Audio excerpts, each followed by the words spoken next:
The name of this recording. Aesthetics. No. Welcome back, everybody. Happy Veterans Day.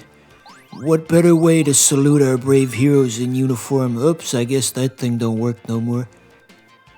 What better way to salute our brave heroes in uniform than to watch a Let's Play about colorful dinosaurs that blow bubbles?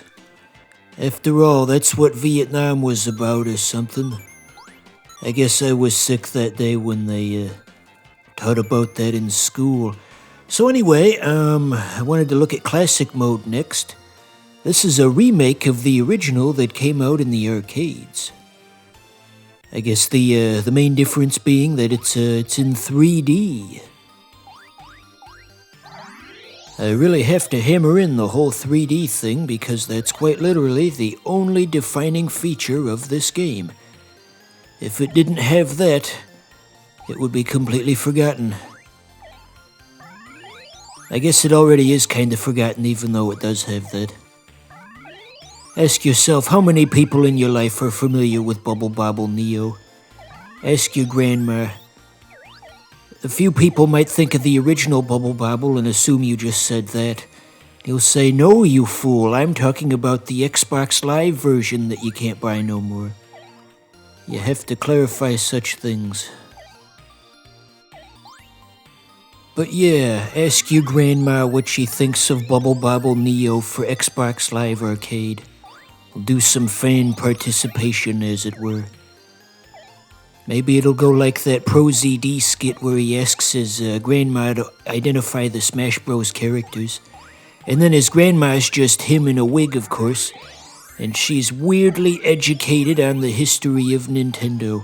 "What character is this, you stupid old lady?" "Why, that's Ganondorf from The Legend of Zelda. He premiered in Ocarina of Time in 1998 when he betrayed the King of Hyrule and blah blah blah. He hasn't had a mainstream appearance since Twilight Princess, which released in 2006. He was in Hyrule Warriors, but that's not canon, dearie." That's not exactly what he said in the video, but that's a better version of what he would have said. Pro ZD. And you know, just speaking of grandmas and old people and all of those types of things, you know, the other day I bought a digital antenna for my TV and, well, yeah, what else would a digital antenna be for? But anyway, it would mostly just get you a bunch of crappy channels for old people. Just get you like Me TV and all of that. Watch like the Flintstones and Mama's Family. Anyway, yeah, it's not really worth anything, but there was this one thing that caught my attention. There was like an old wilderness nature type show from the 60s. And you know how crusty old folks like to complain about men were manlier back then. And after watching a couple minutes of that nature show, it's like, you know, there might be some credibility to that theory. So what they were doing in the show was they had a group of like maybe 4 guys who were trying to capture a mountain lion and like transport it elsewhere. And they didn't have any tools necessarily to capture the mountain lion. They just had to like hold it down with their hands while it was squirming and then tie a thing around its paws and then put a big stick in its mouth so one, the lion doesn't bite, but also it can still breathe. So they did all of that. And then they didn't have a truck of any kind to put the captured mountain lion on. So they just had a horse. And of course, a horse isn't going to want to carry a live lion on its back. So they had to blindfold the horse. And so at this point, you're guiding a blindfolded horse down a mountain with a mountain lion on its back. It's like, goodness me, people. Maybe men truly were manlier back then. It certainly looked that way on TV, at least.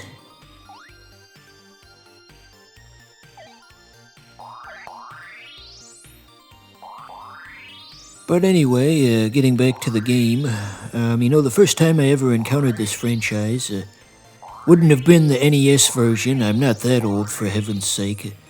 I didn't have like an NES in like the early 2000s when I was a kid, but the first time I ever encountered this was on a Flash game website. Another old thing that they don't make anymore, just like the NES. It was egg2games.com, which no longer exists. They just had like a flash version of Bubble Bobble. I assume it wasn't condoned by the copyright holder, but it was there. And the music they used was, the music that appears in the NES version, those punchy NES instruments, and as a kid thinking, wow, what a catchy tune. I can't hardly believe it, Jerry. It's quite the earworm, the Bubble Bobble theme, when it's on the right instruments, that is. I mean, this version of the Bubble Bobble theme, forget it, that's just nothing. But that original one, you could just listen to that for the rest of your life. But anyway, yeah, I miss Flash game websites. So much nostalgia tied up in all of that. When the world seemed so new and exciting, and it seemed as though the internet could do anything. Anything? Anything.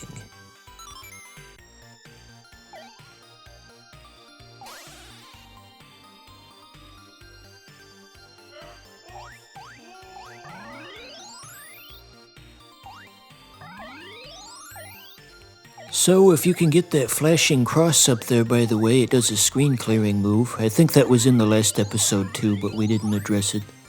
Smite your enemies with the unrelenting power of Jesus Christ. There was a damn it, we missed it. We missed it, viewer. But yeah, there was a passage about that in the Bible. And he said unto thee, I shall smite the enemies in Bubble Bobble for the Xbox 360 with my lightning powers. And it was good. And then in unison everyone says, Amen. Remember that part? Yeah.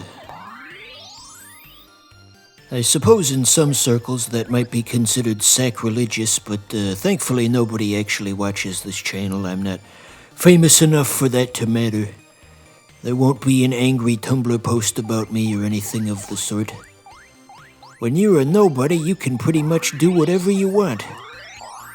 You wouldn't believe the things you can do when nobody actually watches you.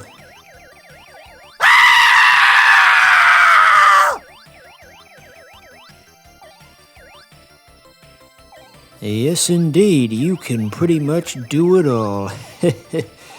I kind of trapped myself here. My Bubble Bobble mechanical knowledge only goes so far. There may be a way to get out, but if there is, I don't know.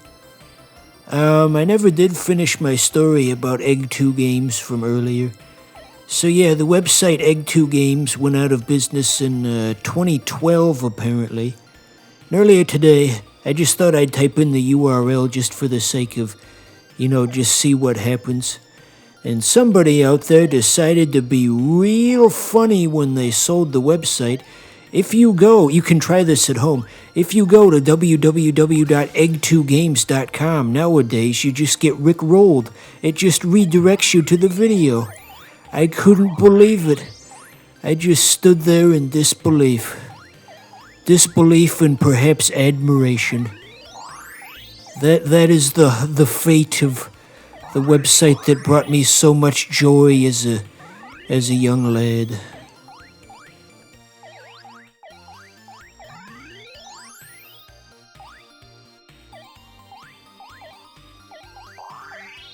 I was just thinking, since the background is all one solid color, we could do some humorous Let's Player green screen shenanigans.